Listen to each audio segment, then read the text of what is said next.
to the Tuesday edition of the Art Lewis Show. Later on, after the 10 o'clock news, Bay County Executive Jim Barsha will be with us. At 11 o'clock, we'll learn about roof mats from Ben. But for this hour, we spend time with a returning guest to talk about lots of things. He is Peter Sinclair. Good morning. Morning, Art. So, Peter, I don't think I've ever asked you this. What do I call you? A conservationist, an environmentalist? What umbrella do you sit under? Wow. I am an independent videographer based in Midland with a strong interest in clean energy, climate change, environment, all of that stuff. I've got to ask. I got to start out with this because it's been so much in the news. We hear so much about them. Even New York State now has put a pause on data centers. Oh, yeah. What impact do you see data centers having on us? Well, there's pros and cons, right? There's pros and cons. I think what I've been telling people, and I did some education on this, I've done some education on this in the last few months, and what I'm telling people is everybody just relax a little bit, in the grand scheme of things, nothing is usually as terrible or as great as you think it might be. That's true.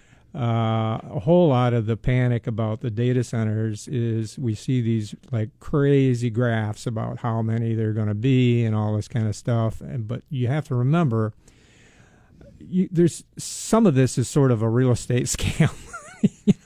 Now, there's guys that are going around the country and they'll submit a project in 6 different states, and then all of those projects will be counted as here's what's coming, Yeah. And it just... And in reality, if one is built, that's a lot. In reality, divide by 10, Yeah. And the other thing is, the big things people are concerned about is my electric rates. Are my electric rates going to go up? Well, the data says there's some states that have data centers and their rates have gone up. There's other states, in fact, more states that have data centers and their rates have gone down. So let's find out what those folks are doing, because data centers handled appropriately can have a downward pressure on rates. Yeah, I can explain that if you want me to. Well, I'm kind of under the impression that a lot of the governmental entities looking at databases, some are beginning to require that the database provide its own energy. Well, and here's self-generation. Here's the good news: is that Michigan is leading on that. Yeah, and the horror stories that you hear about data centers are mostly from. I'll use an example. There's a famous one down near Memphis where Elon Musk, our friend Elon Musk, did it, and he basically built this warehouse, put some computers in, and then he rolled a bunch of gas generators, essentially giant jet engines, into the parking lot and just plugged them in. And so the noise is ridiculous, the pollution is ridiculous, and all of those people are angry, and they're right to be, because that's stupid. So what we're doing in Michigan is saying, no, you can't do that. Yeah, I hope not. You can't do that.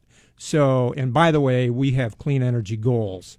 And so if you want to play here, you have to help us meet those clean energy goals. And so that's where we're getting people like Oracle, which has the center down in Saline, to actually write $1 billion check for the ratepayers to buy energy storage for our grid that will be operated by DTE. So it's like free money for the ratepayers, helps us meet our goals, and helps them cover their usage. Yeah. The data centers, it's not what the purpose of the center is. It's the secondary things, the generation of the heat that has to be dissipated. Mm-hmm. A lot of that's done with discharge water, depending where you are. There's a lot of factors that go into it beside just putting up a building.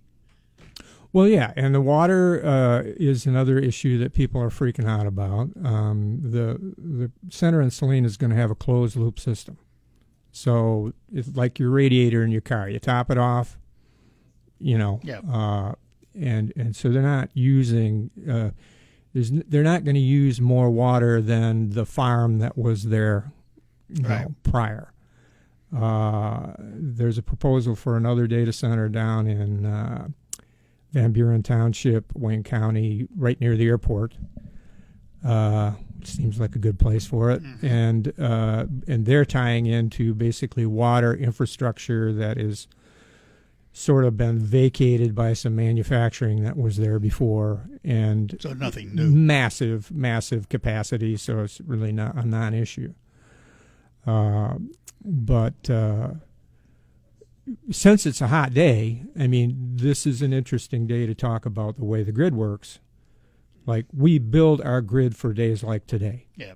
So we have a whole bunch of power plants that will only get turned on days like today. Peaking plants. Peaking plants, Yeah. right.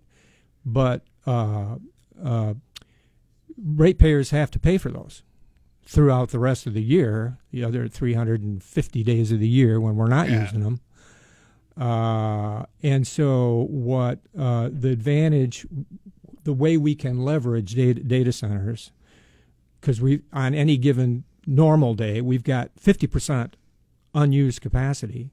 And if we have a data center come in and say, well, I'm going to use some of that unused capacity, I'm going to use those wires, use those power plants, and pay you revenue, that's where the downward pressure can come in on rates, because we spread it out more. Yeah. So in the long run, all is said and done, we figure out how to reasonably install these things and operate them. Are we better off for them? Well, we get into the just from the structure of the data center, that's going to be a huge boost to Michigan's economy, because there's going to be enormous revenue. And in Saline, there's going to be 400 jobs on site, permanent, and massive benefits to Saline, to Washtenaw County, and to the wider state in terms of those revenues. Now, the whole issue of AI is another whole can of We're gonna worms. get there. That's another talk show right there. No, that's this one later. Well, yeah. And just put me, if you're taking a survey, just put me in. I am against sentient robots killing all the human beings. Yeah, well, I'd be worried with you. Put me in strongly disapprove of that. So. I think it needs guardrails, and I think some of these yahoos need to be reined in a little bit. I think that's true of most things, Yeah. All right, we're going to take a break, come back with Peter Sinclair, continue our conversation, and we will do that in just a few minutes. Let me take a moment to talk about something else a little more down to earth: potholes. We see them, we hit them all the time here in Michigan, and they can impact your alignment, and that can impact how well your car drives. Our friends at Quick Lane Freeland are offering you a complimentary alignment check. They will take your car, check your alignment, tell you what they find. And if you want to know how important alignment is, I've asked John from Quick Lane Freeland to give us just a few seconds of information. If your vehicle's wheels are aligned correctly, it will not pull to the left or to the right when driving. It also prevents improper tread wear, so your tires last longer. A wheel alignment should be checked often, because normal steering wear and tear can cause your alignment to go out, in addition to potholes and railroad crossings. A correct alignment also reduces rolling resistance on your tires for better fuel mileage. And of course, all of that means better safety as you drive. And by the way, if you need tires, remember Quick Lane Freeland sells all their new tires, and they have a large inventory of them, at just $5 over cost. Quick Lane Freeland. It's part of the McDonald Ford complex in Freeland. And remember those two names, McDonald Ford and Quick Lane Freeland. They will help you out with all your automotive needs this year. Stop in and visit them today. And we're back with you on the Art Lewis Show, talking to Peter Sinclair. So we have all these data centers. I just want to finish up with this and Sure. talk a little bit about AI. I'm curious about what the environmental community thinks about AI, and can AI help us with the environment or not? Well, I think that's the hope, is that, we hope that AI will help us cure cancer and maybe come up with new sources of energy. And I'm quite sure it's already been used for new materials, because you can run through literally hundreds of thousands of formulas and tests virtually. And so I think some of the leaps that we've seen in battery technology, for instance, have been products of AI. And some of the, as I was saying, Ford and GM are using AI in designing, aerodynamic cars and batteries and all this kind of stuff. So we hope that lots of good things will happen. But as you and I talked in the break, it's a double-edged sword. And most things, it's concerning, because it's a very powerful tool that can get away from us. Well, it can be misused. I view it used. as consequential as nuclear weapons. Oh, really? I do. I think it's changing the world. Well, but there's a difference. We don't want to use nuclear weapons. Well, we want to use AI. Right. I mean, in a sense, we use nuclear weapons to make sure we don't use nuclear weapons. Now, Yeah. So mutually. Yeah, mutually assured destruction. Yep. It's Mad. It's the crazy world we live in. So. Yeah. Good word for it. So in the end, from your standpoint, more positives than negatives. Boy, I hope so, because we can't put it back in the bag. So we have to kind of square up with this technology and say, okay, we have to put guardrails on. We have to get some very, very smart people thinking about how we can control this, and it has to be done to a certain degree, to the degree we can. We have to do this internationally, like we did, like nuclear test bans. We have to find some way to govern this somehow, because I think everybody knows how scary this is. Yeah, and the problem is going to be, it's almost, in some ways, and you may react to this, sort of like the environmental movement in a way. We've done a lot in the United States to clean up our air. Mm-hmm. Smokestack. We used to be a smokestack country. We don't find that anymore very much. We've done a lot, but we can't control what India and what China and those other countries do. AI is going to be the same way. We can have all kinds of pacts with all kinds of countries, but if China wants to go off on their own and use AI for their own nefarious purposes, what do we do? Well, hopefully have a better AI. Well, and that's the thing that I feel like is I would much rather live in a world where we in the United States are leaders in AI than, say, China or India or Iran or somebody else. And so in that sense, we kind of do. We're sort of into this escalator. We have to stick with this technology because we have to remain leaders if we want to keep our position in the world. As long as we're not dependent on China for the products to build the AI. That's the other thing. And we should be building, and I think we're moving towards building chips and things like that. That's the meaning of Hemlock and their expansion over there. We're going to be building a lot more solar panels here in the United States, and they've hired another 1,000 people over there at a really good wage. Yep. Many of them from Saginaw. Yeah, I have said in the past that Saginaw and the Great Lakes Bay region could be leaders in the state in terms of new employment. Oh. Because you look at Hemlock Semiconductor, they were looking to hire a couple hundred more. They were expanding. The Corning project comes in looking for 1,500 people, spending $1.5 billion. Right. SK Siltron in Bay City was looking for people, and there are others around looking. We ought to be leading the state. Well, I believe that Central Michigan, just what I'm kind of telling people is Central Michigan is starting to create something that looks like the future here, because drive around, you got Hemlock Semiconductor, you got wind turbines over in Huron County, Gratiot County, Midland County, Saginaw County, Isabella County. You got increasingly solar coming in, installations, battery storage.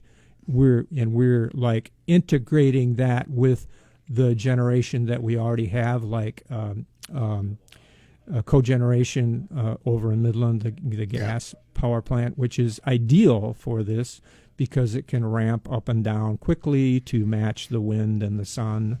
And so this looks like the future template for the next few decades to me that we can build on. Is it a satisfactory template? You'd be happy with it? Well, I think if everybody was doing what we're doing here in the Saginaw Valley, I think I would be pretty happy with that. But it's people might be surprised that Michigan is actually emerging in the Midwest as a leader in deploying solar energy, and that's just due to a whole number of factors that have come together all at once. But one of them is that we need to bring on electricity quickly, and the quickest way to do it is put out a sheet of glass and point it at the sun. Okay, but let's be realistic. We live in Michigan. Sure. Sun is limited. However, the question I have, and I've always had, if we talk about wind and solar, what are we talking about in terms of replacing what was generated by the old coal plants? How much of it can you really replace with wind and solar? Well, I think nobody is saying let's shut everything down and just have solar panels and wind turbines. That I don't know anybody that advocates that, but it's like I mentioned, the Midland Cogeneration Plant is a very good example of how we can integrate natural gas, which we've got a lot of, has its downside too, but then we can, as we bring more clean energy, which has no fuel cost on, then we can ramp that gas up and down to provide a little more stability to things.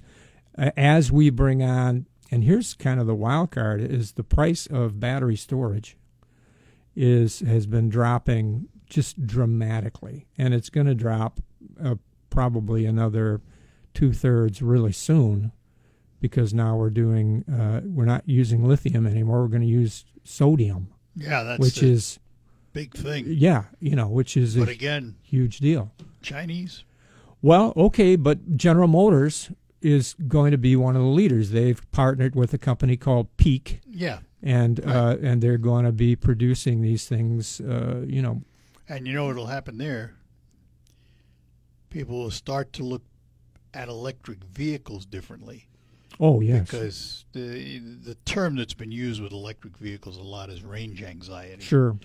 You get a 330-mile vehicle, but by the time you turn anything on in the car, you're down to 250. And, and I've read where these new sodium-type batteries, you can look at 500, 600 range. That's going to make people say, "Oh, well, maybe this is practical now." Yeah, I have kind of a number in mind for what kind of reliable mileage I would like to see, and what price range, and I think we're very close to reaching that. The other thing that goes with that is the infrastructure to maintain it. Sure.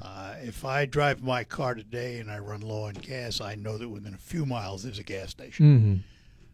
I think that the infrastructure will eventually be that every gas station will have charging stations. And you go into a restaurant and they'll have charging stations. They'll be everywhere. But that takes time and a lot of money. Right. And, I saw a figure the other day about how many thousands of these are going in. And I won't say the number, I can't remember it, but it was surprising how large it was and how quickly There are that's more happening. and more of them. And I talk to people, some friends that have electric vehicles, and they tell me. One friend went way up in the UP, took his EV up there a few months ago, and said, "Fine, didn't have a problem." Little planning involved. Well, you got to know where they are. Yeah. I mean, it's like anything else. Yeah. All right, we'll take a break. Come back. Peter Sinclair, our guest. More ahead. Beautiful new floor. And we are back chatting with Peter Sinclair. Let's talk about the grid for a minute. What kind of shape are we in right now? We all talk about, the future and solar and wind and nuclear and gas and all that. But today, right this minute, what kind of shape are we in? Well, I mean, you kind of put your finger on it. The grid, meaning the transmission, the big pole, the big towers that you see along the highway is called, we refer to those as transmission, the long range stuff. And then the distribution is the wires on your street that bring it to your house, And with these storms that we've been having, and most of this infrastructure is art as old as you and me. I know, which is scary. And I don't feel so good. That's funny. That's why we're seeing a lot of the failures that we've seen in the last few weeks. Some people down in Detroit area were out of power for several days because of the failure, trees falling, wires going down in high winds and all this kind of stuff. Our grid is not up to the challenge. And so there's no future that does not include a lot of expenditure on the grid. What does that mean to the ratepayer? It means that the rate increases that you see are going mostly to make repairs on the grid and upgrades, which if we expect to be the industrial leaders that we've been, there's really no way around it. Which, is scary because we're all spending more on everything these days. I know. Pocket the electric bill with it, and wow, Well, that's right. And that's why, it's so frustrating to have a war in the Middle East that shuts things down. And even though we have a whole lot of gas, say here, and oil, all of those things are priced on the global market. Yep. And if suddenly people in Asia, Africa, Europe can't get natural gas, and that infrastructure is down for years, if the war ends tomorrow, they're going to be coming to us, and it means you and me have to compete with people who are willing to pay 5 or 10 times more for that same resource. That's a problem, and that's another. It's one of those good news, bad news scenarios. The good news is we in the United States have that product, and we can sell it. Right. And those companies make a lot of money doing it. Right. The bad news is we, the consumer, have to compete with ourselves and pay for it.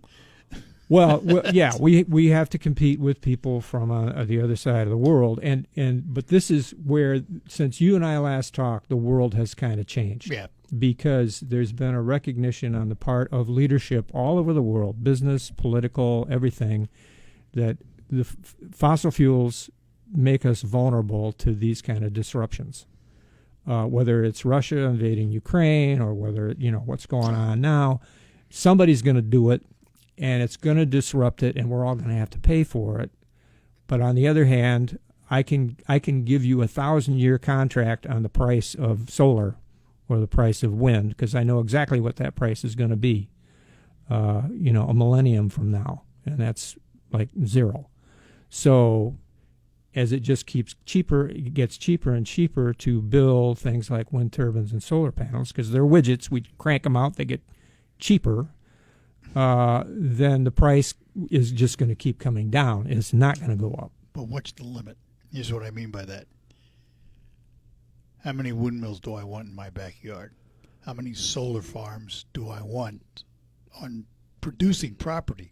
It's got to come from somewhere. Sure. If it comes from farmland, that's not good for us either. So the question is, how many acres do we have that we can realistically assign to wind and solar and yet not change what we have?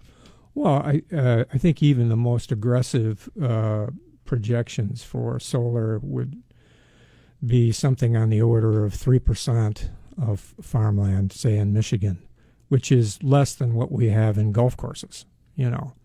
And the farmers are the ones that are really pushing for this. Well, they're because, reaping in the money. Yeah. But for them, property. it's a difference between making it and not Right. making it. Yeah. And That's what I mean. are my kids going to be able to work the farm or not? Right. And this is why I'm working with a lot of farmers and made a lot of friends with farmers around the state, because they just want the right to use their property because that is their business, that's their income, that's their 401k, that's their health insurance. It's everything. It's everything. And when in some cases they've been told they can't, for most of them that rubs them the wrong way, because a man's property is, Yeah, that brings up the other controversy, if you will, Sure. with the state passing a law that preempts local zoning Mm-hmm. from restricting those things. Mm-hmm. And the hue and cry went up. Well, the state's coming in telling us how to run our town. Mm-hmm. And, the argument goes on. Well, I'm not all that impressed with that argument, because all these people that are talking about local control had nothing to say about oil drilling, gas drilling, fracking, pipelines, none of which are controlled locally. And ask around. I've talked to a supervisor up in Otsego County, which is... Yeah, but those projects were already there. I mean, if somebody came along today and said, I want to drill an oil well on X piece of property, zoning is going to be there. No.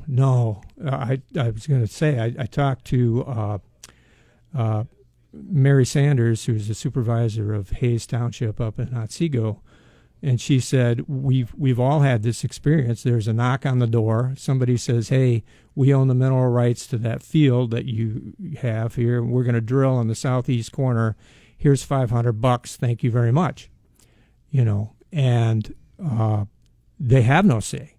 And I've talked to other supervisors who have said, the oil and gas people came to us politely and they said, we're going to be drilling these wells. They're letting us know, but they're also letting us know that we don't have any choice in the matter. So show me some people who have been as equally as concerned about local control of the fossil fuel industry, and then I'll take your outrage a little more seriously. All right, take a break. Come back. One more segment with Peter Sinclair. Summer is here, and there's never been... This week's exclusive deal to Alex's Railside Restaurant is sold out. Visit them on Eastman Avenue in Midland. Whether you're starting your day with a hearty breakfast, grabbing lunch with coworkers, or enjoying a relaxed... And we're back with you in the final segment with Peter Sinclair. We're talking during the break. You mentioned Gratiot County because they have fairly substantial wind. Right. And some solar coming in. And so, it's good to talk to people down there and find out what their experience has been. And if you go to the Greater Gratiot Economic Development Corporation website, they have a spreadsheet there. And they have just updated that to show the revenue that has come from the wind turbines since 2012 up to through 25. It's $125 million. And that's totally aside from the payments directly to farmers who have leases. So that's the money coming into the county. That's the money coming into the county and the townships. So schools, roads, fire rescue, sheriff patrols, libraries, garbage collection, all that stuff that, makes for a viable community. And I was driving down 46 going through Breckenridge a couple weeks ago, and they have a new fire hall there that it would would be a source of pride in any city in the country. It is big. It's beautiful. I have to go talk to the fire chief again there and find out more about that. But that's the kind of infrastructure that can happen when you get this kind of development. And if you've been around in rural Michigan and seen some of these communities where the township hall doesn't have running water, it's shocking. But there is a huge lack of revenue. These communities have been hollowed out over the last 20 years, and this makes a big difference to them. And in terms of construction cost, are they going up? The cost to put up these things because of the competitive nature of what wants them? Well, actually, what's happened in the last year is, say for the cost of solar, tariffs have impacted that, and also interest rates. But that's true of everything, right? So everybody's in the same boat there. But there's so much just pressure in terms of mass production pushing those rates down that they still remain, the most competitive. Well, it's going to be interesting to see what the future looks like. We live in interesting times. We do. We do. Technology certainly is, driving it. Yeah. I mean, I want to stick around for a while, see what happens. Me too.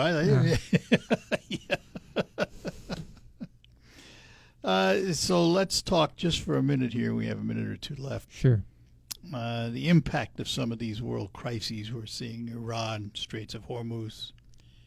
What's that doing for us or against us? Well, what it's made everybody realize is that clean energy is national security. It's not just sort of be nice to have, not just an environmental good for issue. The birds and the bees, but national security. And that is what is driving this, I would say, turbocharged it just in the last 6 months.